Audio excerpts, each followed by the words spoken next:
Freedom physically refined rice bran oil cholesterol ని శుభ్రం చేసేందుకు ప్రతిరోజు వాడండి ఫ్రీడమ్ రైస్ బ్రాన్ ఆయిల్. నమస్తే, నేను Keshav. Welcome to Suman TV. ఆంధ్రప్రదేశ్లో ఎన్నికల హడావుడి కోలాహలం పతాక స్థాయికి చేరింది. ఇక ఫైనల్ స్టేజ్లో ఎవరి బలాలు ఏంటో తేల్చుకునేటువంటి పరిస్థితిలో రాజకీయ పార్టీలు ఓటర్ల దృష్టికి వెళ్ళేటువంటి ప్రయత్నం చేస్తున్నాయి. ఒకవైపు పిఠాపురంలో జరుగుతున్నటువంటి రాజకీయాలపైన ముద్రగడ పద్మనాభం చేస్తున్నటువంటి కామెంట్స్ హీట్ పుట్టిస్తున్నాయి. మరోవైపు జనసేన సింబల్ పైన రాజుకున్న రాజకీయం కూడా ఇంకా కొనసాగుతూనే ఉన్నటువంటి పరిస్థితి. ఫైనల్గా ఓటర్ దేవుడు ఎవరిని కరుణిస్తాడనేటువంటి ఆసక్తికరమైన చర్చ ఆంధ్రప్రదేశ్లో నడుస్తుంది. జనసేన పార్టీకి గ్రౌండ్ రిపోర్ట్ ఏ విధంగా ఉంది, పోటీ చేస్తున్నటువంటి నియోజకవర్గాల్లో అలానే కూటమి బరిలో ఉన్నటువంటి చోట్ల ఎలాంటి వాతావరణం ఉంది, ఎలాంటి ఫీడ్బ్యాక్ వస్తుంది, ఈ అంశాలపైన విశ్లేషణ చూద్దాం. మనతో పాటు ఉన్నారు జనసేన పార్టీ అధికార ప్రతినిధి రజనీ గారు. రజనీ గారు నమస్కారం. నమస్తే అండి. రజనీ గారు, ఏంటి అసలు ఓవరాల్ గ్రౌండ్ రిపోర్ట్ తీసుకునే ముందు ఫస్ట్ మీ అధినేత బరిలో ఉన్నటువంటి పిఠాపురం చుట్టూ రాజకీయం నడుస్తుంది. ముద్రగడ పద్మనాభం గారు రోజుకు ఒక స్టేట్మెంట్ ఇస్తున్నారు. ఇవాళ ఆయన కుమార్తె కూడా రియాక్ట్ అయ్యారు. ఏంటి జనసేన పార్టీ అసలు ఈ స్టేట్మెంట్స్ని కానీ ఆయన చేస్తున్నటువంటి కామెంట్స్ని కానీ ఏ కన్సిడరేషన్లో చూస్తుంది? సార్, ఆయన పద్మనాభ రెడ్డి అనే కంటే పద్మనాభ సింహ అని ఒక సినిమా వచ్చింది చూడండి గతంలో, అలాగే ఆయన మాకు పద్మనాభ సింహంలా కనబడుతున్నారండి. ఎందుకంటే ఈరోజు ఆయన గర్జిస్తుంటే కనీసం వాళ్ళ పిల్ల సైతం భయపడట్లా. ఇంకా పవన్ కళ్యాణ్ గారు భయపడాలని ఎలా కోరుకుంటామో మాకైతే అర్థం కాదు. అంత గొప్ప రాజకీయం చేసే వీరుడు సూర్యుడు అని ఆయన్ని జగన్మోహన్ రెడ్డి గారు భావిస్తే అదే పిఠాపురం సీట్ ఆయనకే ఇచ్చుండేవాళ్ళు. డి అంటే డి అంటూ అసలు గొప్పగా ఉండేది, ఇంకా ఉత్కంఠగా ఉండేది. ఎందుకు అక్కడ వంగా గీత గారు నుంచొని ఒక క్యారెక్టర్ ఆర్టిస్టు, ఒక పెయిడ్ ఆర్టిస్టు, మేమంటే జబర్దస్త్ వాళ్ళని తెచ్చాం, జగన్మోహన్ రెడ్డి ఏమో మా ముద్రగడ గారిని తెచ్చారు. అంటే ఇక్కడ జబర్దస్త్ వాళ్ళు ముద్రగడ గారు ఒకటేనా అనే పరిస్థితికి వచ్చేసింది. ఈరోజు అభిమానం ఉంటే ఉండొచ్చండి జగన్మోహన్ రెడ్డి గారి మీద. అంత మాత్రానికి నేను కూడా పద్మనాభ రెడ్డి అయిపోతా అంటే అయిపోవాలి, అది మీ ఇష్టం. దానికోసం మళ్ళీ ఒక మంచి అకేషన్ కావాలి, ఒక మంచి సందర్భం కావాలి అంటూ ఈరోజు పవన్ కళ్యాణ్ గారు గెలిచిన శుభ సందర్భంగా ఆయన నామకరణం చేయించుకుంటాను అంటే అది ఆయన ఇష్టం. ఈరోజు వారి కూతురు కూడా అదే అనింది, మీరు వంగా గీత గారికి ప్రచారం చేయదలిస్తే చెయ్యండి, అంతేగాని ఆయన ఓడిస్తాను అప్పుడు రెడ్డిగా పేరు మార్చుకుంటాను అంటే ఇదంతా కరెక్ట్ కాదు అంటూ తన కూతురే చెప్పిన మాట. పద్మనాభ రెడ్డి గారి అభిమానులు బాధపడుతూ తన కూతురుతో చెప్పించిన మాటలు ఇవి.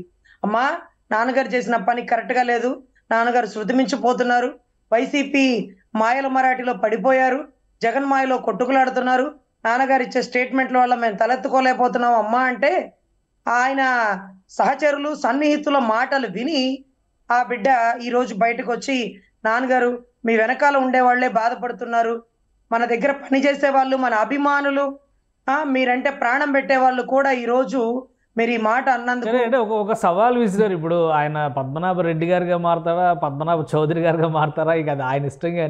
కానీ ఒక సవాల్ విసిరారు. గ్రౌండ్ రిపోర్టు పవన్ కళ్యాణ్కి పూర్తి వ్యతిరేకంగా ఉంది, ఆయన ఓడిపోతున్నారు, ఆయన ఓడిపోకపోతే పేరు మార్చుకుంటా అంటే పేరు మార్చుకుంటారో కులం మార్చుకుంటారో అది కూడా ఆయన చాయిస్. కాబట్టి ఆ నెక్స్ట్ వర్షన్ తీసేద్దాం. ఫస్ట్ వర్షన్ ఏంటంటే పవన్ కళ్యాణ్ గారు ఓడిపోతున్నారు అన్నారు. పిఠాపురంలో ఏముంది అసలు యాక్చువల్ గ్రౌండ్ రిపోర్ట్ ఏంటి? మీరు అన్ని కాన్స్టిట్యున్సీస్ తిరుగుతున్నారు కదా, మీకున్న సమాచారం? అన్ని కాన్స్టిట్యున్సీకి తిరుగుతున్నాను సార్. ఏ రోజు పిఠాపురంలో అడుగు పెడతానా అని మనస్ఫూర్తిగా ఎదురు చూస్తున్నాను. రాగల 2-3 రోజుల్లో ఖచ్చితంగా అక్కడికి వెళ్తాను. ఈలోపు సినిమా తారలు, అదే రకంగా జబర్దస్త్ సంబంధించిన ఆర్టిస్టులు, నాగబాబు అన్న గారి భార్య వరుణ్ తేజు, వీళ్ళందరూ తిరుగుతూ 2 చేతులు పట్టుకుంటే, తల్లి మీరు అడగాల్సిన పని లేదు, ఒకసారి చేసిన తప్పుకే సిగ్గుతో తలదించుకుంటుంది ఈరోజు కులం.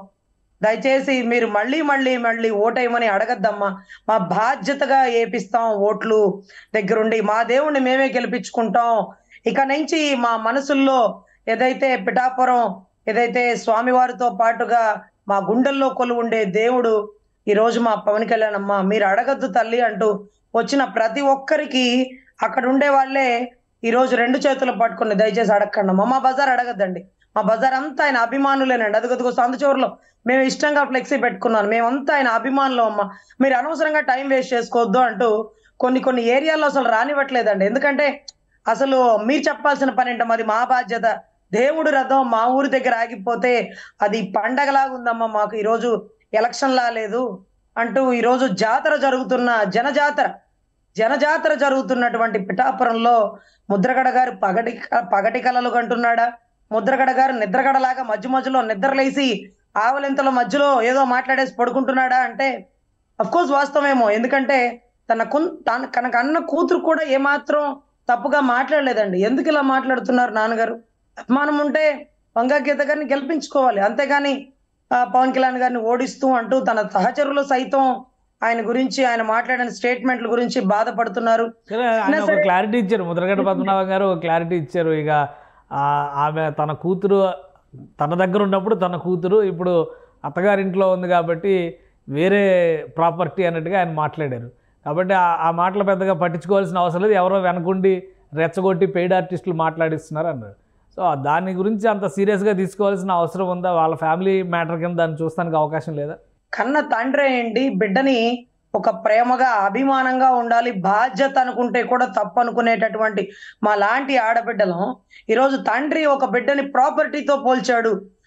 అతని ప్రాపర్టీని పక్కన వాళ్ళకి అమ్మేశాడట. సో ఈ ప్రాపర్టీ మీద నాకు హక్కు లేదు అంటున్నాడు. ఈ రోజు కొడుకైతే హక్కు ఉంటదంట. అంటే హరిరామయ్య జోగయ్య గారు కొడుకు మాట్లాడినప్పుడు దానికి హరిరామయ్య జోగయ్య గారిని తిట్టండి, కానీ ముద్రగడ గారి కూతురు మాట్లాడినప్పుడు ముద్రగడ గారిని ఏమనకండి, ఇది నా ప్రాపర్టీ కాదు, నేను పక్కన వాళ్ళకి అమ్మేశాను అంటున్నటువంటి ధోరణి ఆడవాళ్ళని కించపరుస్తున్న పరిస్థితి. ఈ రోజు తన బిడ్డనే ప్రాపర్టీ అన్నాడు, వంగా గీతను ఏమంటారు? సేల్డ్ ప్రాపర్టీనా, డీమ్డ్ ప్రాపర్టీనా, ట్రాన్స్ఫర్ ఆఫ్ ప్రాపర్టీనా? ఏంటి సార్ ఈ పదాలు? నా బిడ్డ ఆడబిడ్డే గాని ఈడబిడ్డ కాదు అంటే ఒక తప్పు లేదు. బిడ్డని ప్రాపర్టీతో పోల్చినటువంటి దౌర్భాగ్యుడు మాటల్ని ఈరోజు ఏ రాష్ట్ర ప్రజలు పట్టించుకోవాల్సిన పరిస్థితి లేదండి. తన కన్న కూతురే తండ్రిని ఒక్క మాట అనలేదు. పవన్ కళ్యాణ్ మీద అభిమానం పొంగినా తన తండ్రిని కించపరచల. వైసీపీ అవసరానికి ఉంచుకొని వాడేసి వదిలేసిద్ది. ఇది మా నాన్నగారికి ఇంకా తెలియట్లేదు, ఎందుకు శృతి మించిపోతున్నారు, ఎందుకు ఇలాంటి స్టేట్మెంట్లు ఇస్తున్నారు అనిందే గాని నా తండ్రి transferred property, deemed property, YCP Jaganmohan Reddy sealed property అని అనలేదండి. ఒక వయసు మీరినటువంటి వ్యక్తి మాట్లాడిన మాటలని మేము పట్టించుకునే పరిస్థితిలో లేదు. ఎంత చెడ్డా మా కాపు కులమే, మేము కూడా ఏమి అనలేని పరిస్థితి. ముద్రగడ గారిని మళ్ళీ ఎలక్షన్ అయిపోగానే నిద్రపోతారు వెళ్ళిపోయి, ఆయన ఏదో ఎలక్షన్ ముందు కాసేపు ఎందుకు వస్తున్నారంటే దే పెయిడ్ నో అన్నట్టుగా టకా బయటకు వచ్చేస్తారు, నీకు మొలతాడుందా, నువ్వు మొగాడువేనా అంటూ కొన్ని అసభ్య పదజాలాలు సైతం ఆయనతో మాట్లాడిస్తున్నారండి. ఎందుకంటే ఇంతవరకు ఆయన చరిత్రలో ఎప్పుడు కూడా ఇటువంటి నీచపు మాటలు మాట్లాడిన రాజకీయం లేదు. రంగా గారితో పాటు తిరిగారా, కాంగ్రెస్ లో ఉన్నారా, బీజేపీలో ఉన్నారా, టీడీపీలో బలమైన మినిస్ట్రీలు చేశారా? ఇటువంటి వ్యక్తులను పెంచి పోషించిన చంద్రబాబు గారు ఈ రోజు ఆయనకి బద్ధ శత్రువులు అయిపోయారు. ఆయనకి విరుద్ధంగా ఆయన పక్కన ఉండే ప్రతి ఒక్కడు నాకు శత్రువుగానే భావిస్తూ ఈరోజు పవన్ కళ్యాణ్ గారి మీద స్టేట్మెంట్లే కానీ ఈ రోజు పవన్ కళ్యాణ్ గారు ముద్రగడ గారిని నోరు తెరిచి ఒక్క పదం వాడినటువంటి హిస్టరీ ఏమైనా ఉంటే చూపించమనండి. అప్పుడెప్పుడో ద్వారంపూడి గారిని మా జన సైనికుల్ని ఆడబిడ్డల్ని ఎమ్మడబడి కొట్టారు కాబట్టి నా ఆడబిడ్డల జోలికి వస్తావా ద్వారంపూడి, నిన్ను గుడ్డలిప్ప తీసి కొడతానంటే ఈ రోజు ఒకడు మాట్లాడతాడు. ద్వారంపూడి అంటే ఎవరు అనుకున్నావు? ఆ రోజు మన కాపు ఉద్యమప్పుడు ఉప్మాలు పెట్టింది ఆయనే. ఉప్మా తిన్న విశ్వాసం లేదా అంటే మాకేం తెలుసా బాబు, నీ ఉప్మాలు ఏమనుకుని తిన్నావు? ఆ ద్వారంపూడి పెట్టిన ఉప్మాల ఆ ఉప్మా లేదా ఆయన పరిసర ఆయన పంపిస్తాంలే, అక్కడ కూడా పరుగు పోయింది. పెట్టే ఉప్మా అన్న ఇది పెట్టలేకపోయావు, లేకపోతే మా ఉప్మా మేము తెచ్చుకునే వాళ్ళం కదా. పక్కింటోడితో భోజనం పెట్టి ఈ రోజు పక్కింటోడు మమ్మల్ని తిట్టినా గానీ నోరు మూసుకొని ఉండాలి, మా ఆడబిడ్డలు కొట్టినా గానీ నోరు ఎత్తకూడదు, ఆయన పెట్టిన ఉప్మాలు తినలేదా అంటే ఏం చెప్పాలో అర్థం కాని పరిస్థితి అండి. రైట్ రైట్ కానీ ఓవరాల్గా ఇప్పుడు ఆంధ్రప్రదేశ్లో ఒక పీక్ స్టేజ్కి వెళ్ళింది. ఇంకా మహా అయితే ఇంకొక 7 రోజులు 8 రోజులు ప్రచార పర్వం కొనసాగేటువంటి పరిస్థితి ఉంది. ఇప్పుడు ఏంటి గ్రౌండ్ రిపోర్ట్ ఏంటి? ఇంకా జనసేన పార్టీ సింబల్ పైన స్పష్టత రాలేదు, అటు కోర్టు పరంగా కానీ ఇటు ఎలక్షన్ కమిషన్ పరంగా కానీ. ఇది ఒక గందరగోళ స్థితిని కూడా సృష్టిస్తుంది అనేటువంటి అభిప్రాయం ఉంది. ఏం చెప్తారు? సింబల్ గురించి క్లారిటీ వచ్చేసినట్టేనా? ఏమన్నా క్లారిటీ ఇవ్వగలుగుతారా మీరు? సార్, ఈరోజు రాష్ట్ర ఎలక్షన్స్ ని శాసిస్తుంది గ్లాసు, పగిలే కొద్దీ పదునెక్కిద్ది అనే కొటేషన్ తో ఈరోజు టీడీపీ ఓట్ బ్యాంకింగ్ లక్ష ఇచ్చినా పక్కకు పోదండి. మనం ఎంత చేసినా కూడా వైసీపీ ఓట్ బ్యాంకింగ్ అక్కడక్కడ తగ్గిందేమో కానీ చలించకుండా అంతే ఉందండి. ఇకపోతే జన సైనికులు ఎటుంటే అటే గెలుపు. అందుకనే రాష్ట్ర ఎలక్షన్స్ మొత్తం కాపుల చుట్టూ నిండుతుంది. రాష్ట్ర ఎలక్షన్స్ లో స్టార్ క్యాంపెయినర్ గా వంగవీటి రాధా గారే తిరుగుతున్నారు. వీటన్నిటికంటే మించి ఈ గ్లాసు కనపడిన ప్రతిసారి అవ్వో తాతో కన్ఫ్యూజ్ అయ్యి సైకిల్నో పుష్పాన్న వదిలేసి ఈ గ్లాసు గుద్దేస్తారేమో, ఈ గ్లాసుని తీసుకురాకూడదు, ఏదైతే 21 చోట్లే తప్ప మిగతా చోట్ల గ్లాస్ ఉండకూడదు, జనాలు కన్ఫ్యూజ్ అవుతారంటూ వెళ్ళిన చోట్ల ఇదిగోమ్మ కమలం గుర్తు, ఇదిగోమ్మ సైకిల్ గుర్తు, తప్ప ఇంకేమీ చూడకూడదు అంటున్న ప్రచారం ఇంకా ముమ్మరం చేసింది. కానీ ఎలక్షన్ కమిషనరు ఇంత గొప్పగా శాసిస్తున్న గ్లాసు, ఈ గ్లాసుకి ఈ రోజు మోడీ గారి దగ్గర అపాయింట్మెంట్, ఈ గ్లాస్ కి ఈ రోజు అమిత్ షా గారి దగ్గర అపాయింట్మెంట్, ఈ గ్లాసు ఈ రోజు టీడీపీని బీజేపీని కలపగలిగింది. ఈ గ్లాసు ఒక కూటమిలో అభ్యర్థులను 175 చోట్ల గెలిపించబోతుంది ఈ గ్లాసే. అటువంటి గ్లాసు 21 చోట్ల కాకుండా మిగతా చోట్ల ఉంటే కన్ఫ్యూజ్ అయ్యే వాతావరణం నెలకొందని ఎలక్షన్ కమిషనర్ కూడా తెలుసు. మరెందుకు రాష్ట్ర ప్రజలు అవ్వలు తాతలు కొంతమందికి చెప్పినా గానీ ఎక్కదు, కొంతమందికి విపరీతమైన అభిమానంతో అదంతా మనకెందుకులే గ్లాస్కే గుద్దేద్దాం, మూడో వాడికి చెప్పొద్దు అంటున్న పరిస్థితి కూడా ఉంటది. సో గ్లాసు స్క్రీన్ మీద కనపడకూడదు. కనపడేటటువంటి సింబల్ సైకిల్ పుష్పం ఉంటే అటు సైకిల్కో ఇటు పుష్పానికో గుద్దుతారు. అంతేగాని కూటమి అభ్యర్థిలో నుంచున్నటువంటి పవన్ కళ్యాణ్ గారికి గ్లాసో బకెటో ఏదో చెంచానో గెరట్నో ఇచ్చేస్తే కన్ఫ్యూజ్ అయిపోరండి. సో మరేమోనండి ఎలక్షన్ కమిషనర్ మరి ఎలా ఉందో మాకు అర్థం కావట్లేదు. జవహర్ రెడ్డి గారు ఒక reserved symbol registered party with reserved symbol అనే కేటగిరీలో జనసేన పార్టీకి సంబంధించి ఆల్రెడీ గతంలో ఒక సర్క్యులర్ ఇచ్చి మళ్ళీ ఫ్రీ సింబల్స్ లిస్ట్లో కూడా గాజు గ్లాస్ గుర్తును పెట్టింది. సో ఆబ్వియస్గా గాజు గ్లాస్ గుర్తు పాపులర్ కాబట్టి ఇండిపెండెంట్లు ఎక్కువ మంది కోరుకునేటువంటి ఛాన్స్ ఉంటుంది. ఆల్రెడీ కేంద్ర ఎన్నికల సంఘాన్ని జనసేన పార్టీ కోరినా కానీ దాని మీద సరైన నిర్ణయం తీసుకోలేదు ఇంతవరకు. అలానే అలాట్మెంట్ కూడా జరిగిపోయింది, కోర్టులో కేసు వేసినా కానీ ఈ సమయంలో మేము ఏం చేయలేమని ఎలక్షన్ కమిషన్ చేతులు ఎత్తేస్తుంది. సో ఓవరాల్గా 21 నియోజకవర్గాల్లో జనసేన ఉన్న చోట్ల ఇబ్బంది కాకపోవచ్చు కానీ మిగతా చోట్ల కన్ఫ్యూజన్ ఎక్కువ అయ్యే ప్రమాదం లేదా? దీన్ని ఇంకా నిలువరించడానికి లీగల్గా మీరు ఆల్రెడీ ఒక అడ్వకేట్గా కూడా మీకు నాలెడ్జ్ ఉంది కాబట్టి దాని మీద అవగాహన ఉంది కాబట్టి అసలు అటువంటి అవకాశం లేదా చట్టపరంగా దీన్ని నిలువరించడానికి కానీ ఆపడానికి కానీ? ఇందాక మీరు అన్నట్టుగా రిజర్వ్డ్ ఏదైతే రిజిస్టర్డ్ అన్నారో ఇది ఎలక్షన్ కి ముందుగానే ఏదైతే అధినాయకులు దీని గురించి కూలంకష చర్చలు చేయాల్సిందేనండి. ఇప్పటికీ లేట్ అయిపోయింది. అక్కడికక్కడిగా ఇండివిజువల్ గా ప్రతి ఒక్కడు పవన్ కళ్యాణ్ అంటూ మాకు గ్లాసే కావాలంటూ ఈరోజు అభ్యర్థన ఓట్లను జనాలని కన్ఫ్యూజన్ చేయడానికే అనిపిస్తుంది. ఇక హైకోర్టులో కేసు అంటే చంద్రబాబు గారు అదిరిపోయి అడ్వకేట్లను పెట్టుకున్న 52 రోజులు ఎలా లోపల ఉండాల్సి వచ్చిందో, ఇక్కడ ఏం జరుగుతున్నా సరే ఈ రోజు నిమ్మక నీరెత్తున్నటువంటి న్యాయస్థానాలు ఈరోజు త్వరితగతిన తీర్పిస్తే ఎలక్షన్ లో ప్రజాస్వామ్యాన్ని కాపాడవచ్చు. ఈరోజు ఒక ఆరోపణలు చేస్తున్న వ్యక్తిని లోపల ఉంచకూడదు, ఇతను ఇమీడియట్ గా బయటకు తీసుకురావాలి అనేటటువంటి తాపత్రయం అనేది అన్ని చోట్ల తక్కువ అయిపోయిందండి. ఈరోజు ఏది జరిగినా టు బి ఫ్రాంక్ అన్నట్టుగా లాంగ్ జరుగుతూనే ఉందండి. సో ఎలక్షన్స్ కి ముందు ఈ కేసును తొందరగా జడ్జిమెంట్ ఇవ్వడమా, లేకపోతే ఈ ఫ్రీ సింబల్ కాదు ఇది రిజిస్టర్డ్ పార్టీ, సో రిజర్వ్డ్ అయిపోయింది ఈ సింబల్, ఇది ఎవరికి ఇవ్వకూడదు అంటూ ముందుగానే ఆపేసి ఉండాల్సింది. కానీ ఆపకపోవడం కొద్ది గొప్ప ఇబ్బంది అనిపించవచ్చు. కానీ ప్రజలకి అవేర్నెస్ ఇస్తున్నటువంటి ప్రతి పార్టీ నాయకులు అంటే అక్కడ ఏ అభ్యర్థుల నుంచి ఉన్నారో ఆ పార్టీ నాయకులు పూర్తి క్యాంపెయినింగ్ చేస్తున్నారండి. ఏమో ఎలక్షన్స్ కి అంటే మే 13 లోపు మారే అవకాశాలు కూడా ఏమన్నా ఉండొచ్చు. సో అధినాయకులకు కూడా ఇది తెలుసు కాబట్టి మరి దీని గురించి ఎందుకు అంత గొప్పగా చర్చ చేయలేదో మరి ఇంకా అర్థం కాని పరిస్థితి అండి. సో అంటే ఓవరాల్గా ఇప్పుడు మీకు ఉన్నటువంటి గ్రౌండ్ రిపోర్ట్ ఏంటి? 23 స్థానాలు మొత్తం 2 పార్లమెంట్లతో కూడా కలుపుకొని చూస్తే ఎలా ఉంది? క్యాంపెయిన్ ఎలా నడుస్తుంది? జనసేన పార్టీ గెలిచేటువంటి స్థానాల విషయంలో క్లారిటీ వచ్చిందా? ఒక 21లో అసెంబ్లీ స్థానాల్లో 18 అని మా మనసుకు అనిపిస్తుందండి. అక్కడెక్కడ కొద్దిగా డౌట్, మళ్ళీ అది కూడా గెలిచే అవకాశాలు ఉన్నాయేమో అనిపిస్తుంది. అదే రకంగా 2 ఎంపీ స్థానాలు అయితే ఇక తిరుగులేదండి. అన్నయ్య చిత్తశుద్ధిగా కాకినాడ మీద కాన్సన్ట్రేట్ చేస్తున్నారు. అదే రకంగా ఇక బాలశౌరి గారు అయితే ఎప్పుడు వన్ సైడేనండి, ఎటువంటి డౌట్ లేదు, ఆయన భారీ మెజారిటీతో గెలుస్తారు. జనజాతర జరుగుతుంది బందర్ పరిసర ప్రాంతాల్లో. కాకినాడలో ఏదైతే సునీల్ గారు నుంచున్నారేమో బహుశా మీకు ఐడియా ఉండొచ్చు. ఎవరైతే ఆ సునీల్ అనే వ్యక్తి ఉన్నాడో పాపం అతను అప్పుడప్పుడు బయటకు వచ్చిపోతుంటాడు. అదే రకంగా గంటకో పార్టీలో ఉంటుంటాడు. ఇవాళ ఇక్కడ, రేపు ఇంకో చాట. ఒక ఎంపీ అనేవాడు రాజ్యసభ లేకపోతే పార్లమెంట్ లో ఉండే వ్యక్తి ఎలా ఉండాలి అంటే మోడీ గారితో సత్సంబంధాలు కలిగి ఉండాలి. ఎందుకంటే ఆ ఊరికి సంబంధించిన ఏ ప్రాజెక్ట్ తీసుకురావాలన్నా పిఎం దగ్గర నుంచి ఒప్పించుకుని ఒక ప్రాజెక్ట్ తీసుకురాలేదు. అటువంటి అప్పుడు ఏదైతే అక్కడ ఉన్నటువంటి టీ టైం ఉదయ్ గారు ఉన్నారో ఆయన ద్వారా అతి తేలికగా అమిత్ షా గారిది కానీ మోడీ గారి కానీ అపాయింట్మెంట్ దొరికి అక్కడ కాకినాడ పార్లమెంట్ స్థానంలో ఏ పని చేయాలన్నా ఏ ప్రాజెక్ట్ తీసుకురావాలన్నా అతి తేలిగ్గా జరుగుతుందని భావిస్తున్నాం. ఆ సునీల్ గారి వల్ల కాదు. ఆయన అప్పుడప్పుడు తెర మీదకి వచ్చే తారలాగే కనపడతాడు. కనీసం తారన్నా కాదు, సినిమాలో నటిస్తున్నాడులే పోనీలని వదిలేద్దాం అంటే అది లేదు ఇది లేదు రెండుకి జంట రెండలాగా కాసేపు ఆ పార్టీ కాసేపు ఇక్కడ అక్కడ గంతులేసే వాళ్ళని రాష్ట్ర ప్రజలు గుర్తించరని భారీ పరాభవం చేసి పంపిస్తారని, అదే రకంగా అన్నయ్య అడుగుజాడలో నడుస్తూ అన్నయ్యకి అనుసంధానంలో అన్నయ్యకి అడుగడుగున సహాయ సహకారాలు అందించేటటువంటి ఉదయ్ గారిని భారీ మెజారిటీతో గెలిపించాలని మనస్ఫూర్తిగా కోరుకుంటున్నామండి. భారీ మెజారిటీతో మా అన్న గెలుపు చూపించి అన్న దశాబ్ద కాలం నుంచి పడుతున్న కష్టానికి రుణం తీర్చుకోవాలని నేను పిఠాపురం వాస్తవ్యులు కోరుకుంటున్నానండి. అంటే ఇప్పుడు ఓవరాల్గా మీరు చెప్పిన అంశాలను బట్టి చూస్తే కూడా ఈ లాస్ట్ వారంలో ప్రచారం, రేపు ఎల్లుండి సాయిధరం తేజ్ వీళ్ళందరూ కూడా పిఠాపురంలో పిఠాపురం, కాకినాడ, అలానే మచిలీపట్నం ఇవన్నీ కూడా వరుసగా ఒక 3 రోజులు ఏదో పర్యటనలు పెడుతున్నారు.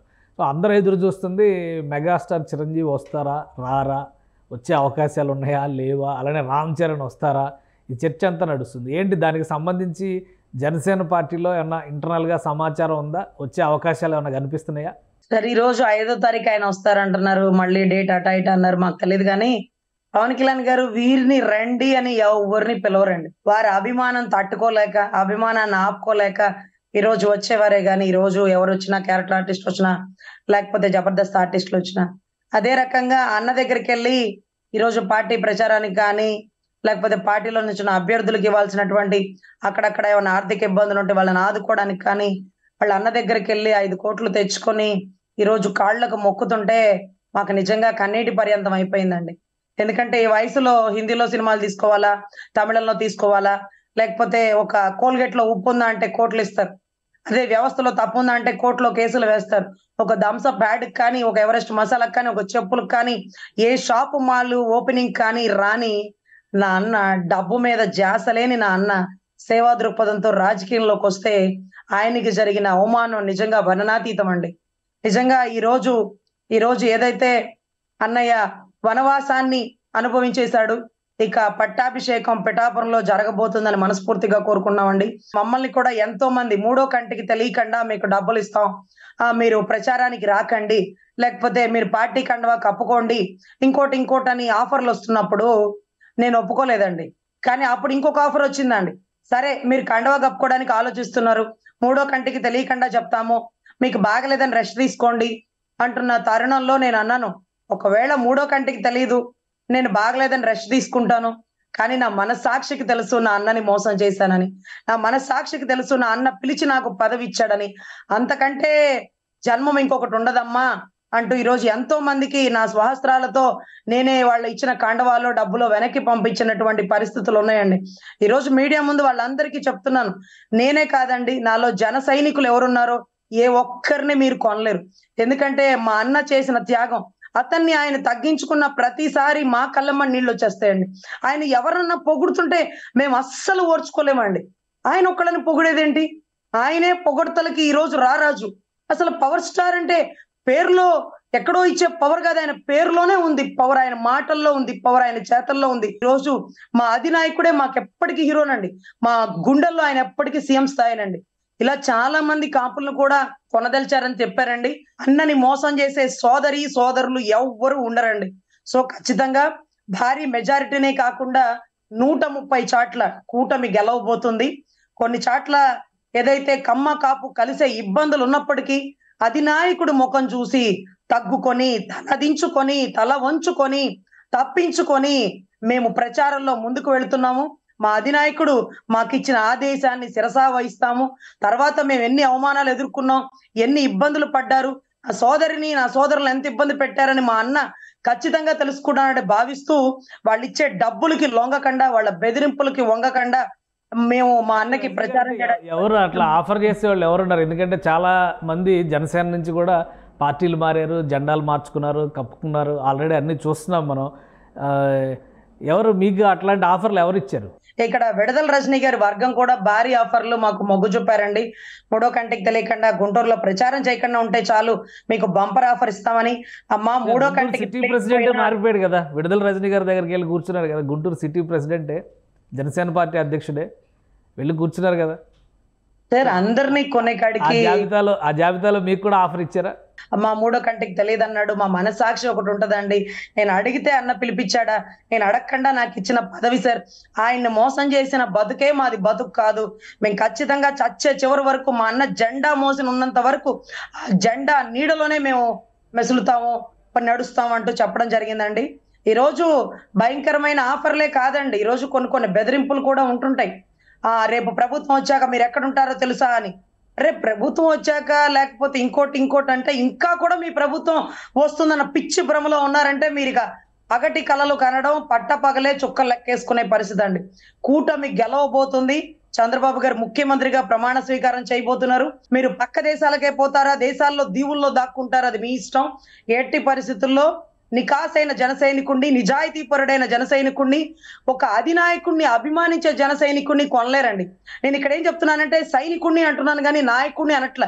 ఎందుకంటే అక్కడక్కడ ఎమ్మెల్యే అవ్వాలనుకున్న వాళ్ళు అవ్వలేనప్పుడు కొద్దో గొప్ప వెనక్కి తగ్గి అవతలోడు ఇచ్చిన పేమెంట్ తీసుకొని పక్కకు వెళ్ళిపోవచ్చు. కానీ మేము కార్యకర్తలం సార్, మేమేమీ ఆశించి రాలేదు.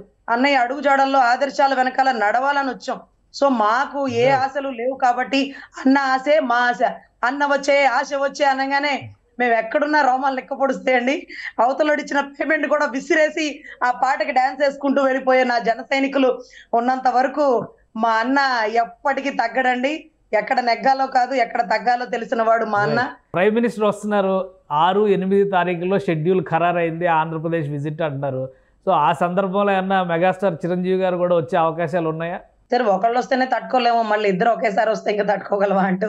చిరంజీవి గారు అయితే మాత్రం ఖచ్చితంగా పిఠాపురం వస్తారండి. ఎందుకంటే ఈ రోజు ఏదైతే మొండివాడు, రాజు కంటే మొండివాడు గట్టివాడు అంటూ ఈరోజు చిరంజీవి గారు ఎప్పుడు ఒకటే అంటారంట, మనకి తెలియని రాజకీయాలు, ఈ అవమానాలు మనం ఎదుర్కోలేవు, మన కుటుంబంలో ఎవరు రాజకీయం చేసిన వాళ్ళు లేరు అంటూ అప్పట్లో ప్రజారాజ్యాన్ని కాంగ్రెస్ లో కలిపేస్తున్నప్పుడు యువరాజ్యం అధినేత అయినటువంటి పవన్ కళ్యాణ్ గారు నేను ఆ పార్టీని కాపాడుకుంటా వస్తాను అంటే మధ్యలో కుట్రకోణంతో డొక్కు స్కూటర్ మీద వెళ్లే కన్నబాబు ఏదైతే అన్నకి తమ్ముడికి కూడా గొడవలు పెట్టే ప్రయత్నం చేశారట.